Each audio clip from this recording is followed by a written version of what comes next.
So let's just look at what we're going to do. This is our primary part here on the left. It's a ring model.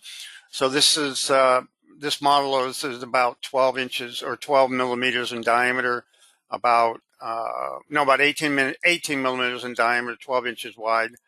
And we have several features here that we're going to be machining out. Obviously, in the center, we got this diamond air pattern that goes around the part, and then another offset pattern right next to it. So we're going to be using various continuous four-axis roughing methods to rough this down, and we're going to show you each of the roughing methods available. And after that, we're going to do some finishing.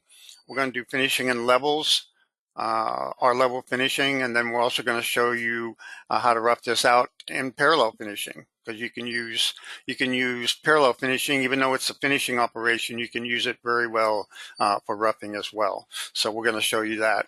After we finish it out, we're just going to do some pocketing, four-axis pocketing in these areas. We're going to do some cleanup passes around the pocketing areas to clean these edges up. And then we're going to show you some different ways to machine these outer rims here.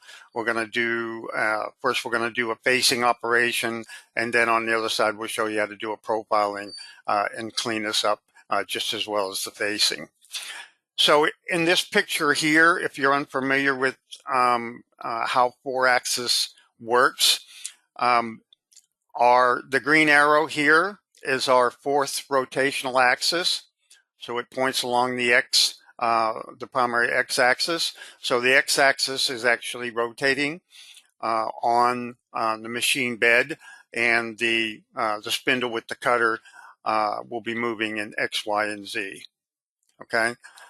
Now we're going to be using another model to show you the drive surface machining, and this is a true four-axis method, whereas the rotational axis and the X, Y, and Z, the three axes, are moving in tandem to machine this part.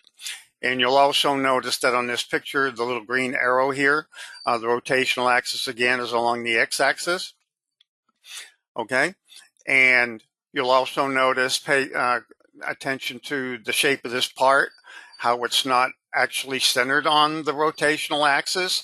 And that's a situation where only drive surface machining can really machine this part. And the other methods, you'll notice that the part is centered about the rotational axis. Okay, and let's see what else we got here. In this little picture up here on the right, it gives you an idea of how a typical four-axis machine tool is set up. In this particular setup, we have the fourth rotational axis is on the table of the machine. So if you look at number 4 here, and you look at the green arrow, similar to these parts, the models over here, you'll see that the green arrow begins on the left side, and it runs along parallel to the x-axis right here, number 1. Okay, so there is another configuration where the rotational axis is actually in the head. Okay, but that's not how our parts are set up for this particular demonstration. In most cases, it'll be along the table, and the spindle, just like a 3-axis spindle. Hey Don, I just want to say a few words about rotary axis being on the head.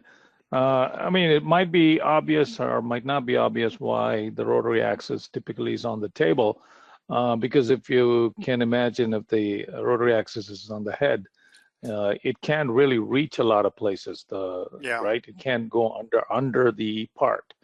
While if it's on a rotary table, it can spin and expose the undersides of the part pretty easily. So the most common configurations we see is the rotary axis is on the table. Mm-hmm. Okay. Yep. All right, Don. Okay. Okay, so basically that's an understanding of how 4-axis works, specifically in this part that we're going to be looking at today. And down here, we just have a list of the operation types. We went over those in the agenda. These are the operations that we're going to be demonstrating. R-level roughing, R-level finishing, R-level meaning that each cut level is a radius, okay? So it's going to be working its way down at various radii on the part. And we're going to be looking at parallel finishing in 4-axis. And then also we mentioned drive surface machining. We're going to be showing you another part for that. And then facing, pocketing, and profiling. Okay. Let's go ahead and look at our first part here. Okay. But you can also, you don't have to do R-level finishing. You can use parallel finishing in a very similar manner, but the cuts will be radial all the way around it. Similar to the way we use parallel finishing in levels, but for the finishing, we're not going to use the levels. We're just going to cut right on the part. So let's go back over here. So that was 4-axis R-level finishing or finishing in levels. Okay, let's look at that again. Now, one thing I do want to note here is that as your part gets less in height, the R-level finishing will become less defined because you don't have as much part to slice. So the R-level roughing and R-level finishing is more geared to parts where you have protrusions, right, sticking up, that you can do a finishing in levels around those protrusions. But it works very well for this as well, for this particular part. So we're going to go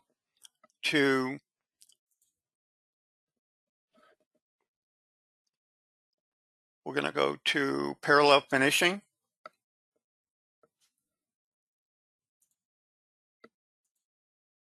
Okay. Again, we're not going to select anything.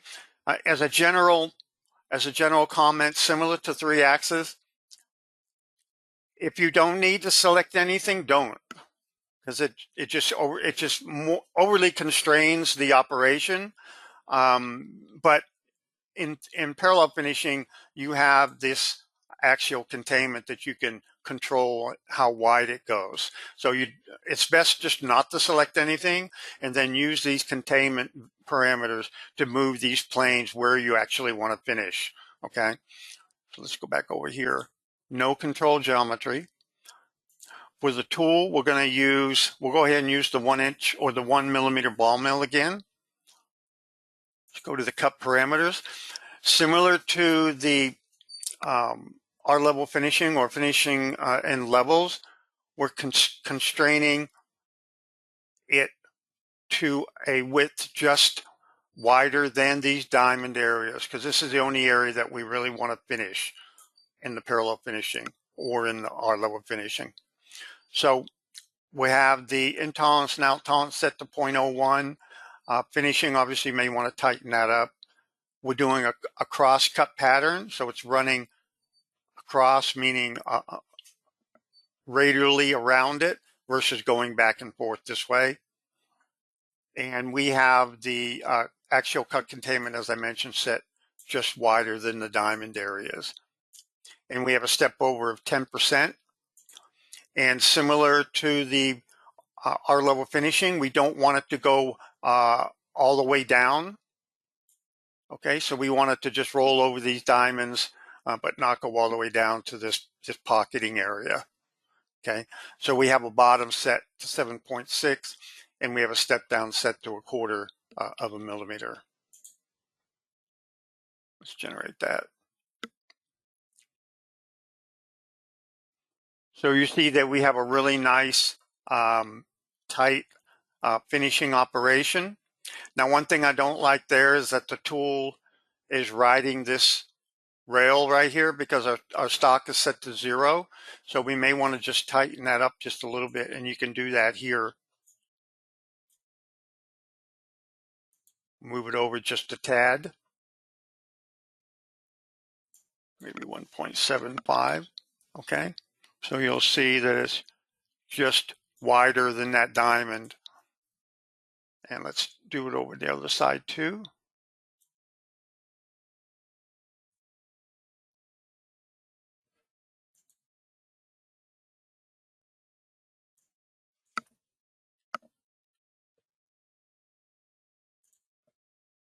That might work. 8.11 or 8.10, my big one. Okay.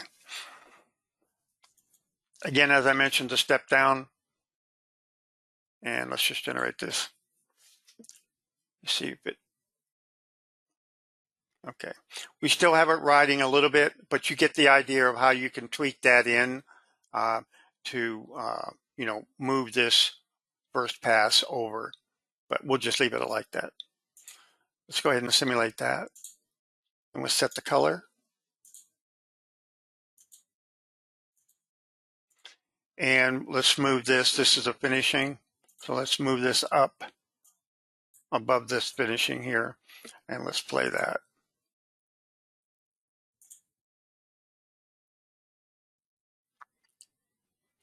So it's just working its way around. Okay. And this, you'll see that the levels are radial. They're not offset of the part like the R level finishing is. So the R level finishing will give you a better finish with a tight step down and a tight tolerance. This is just another way to do it. Okay. And you'll see that the cutter didn't go into the pockets, didn't go all the way down to the pockets. Okay, so that's finishing. So we did